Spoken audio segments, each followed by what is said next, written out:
गोंदियामध्ये उष्णतेचा कहर बघायला मिळतोय, कारण तापमान 44 अंशांवर आहे। उन्हामुळे नागरिक हैराण झालेले आहेत। दुपारच्या वेळेत कडक उन्हामुळे रस्त्यांवर शुकशुकाट आहे। नागरिकांना काळजी घेण्याचं आवाहन केलं जात आहे।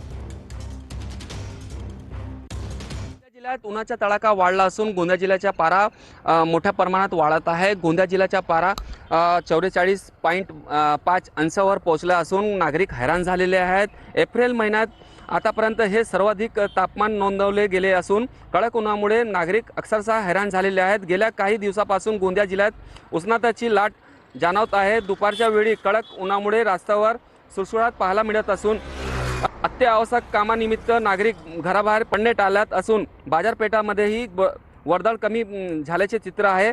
उन्हाच्या वाढत्या तापमानामुळे लहान मुले, ज्येष्ठ नागरिक आणि मजूर वर्गांना सर्वाधिक फटका बसताना दिसत आहे आणि हवामान खात्याने पुढील काही दिवसानंतर आणखी तापमानामध्ये वाढ होण्याची शक्यता वर्तवलेली आहे आणि प्रशासनाकडून नागरिकांना काळजी घेण्याचे आवाहन करण्यात आलेले आहे। साईद पठाण, TV9 मराठी, गोंदिया।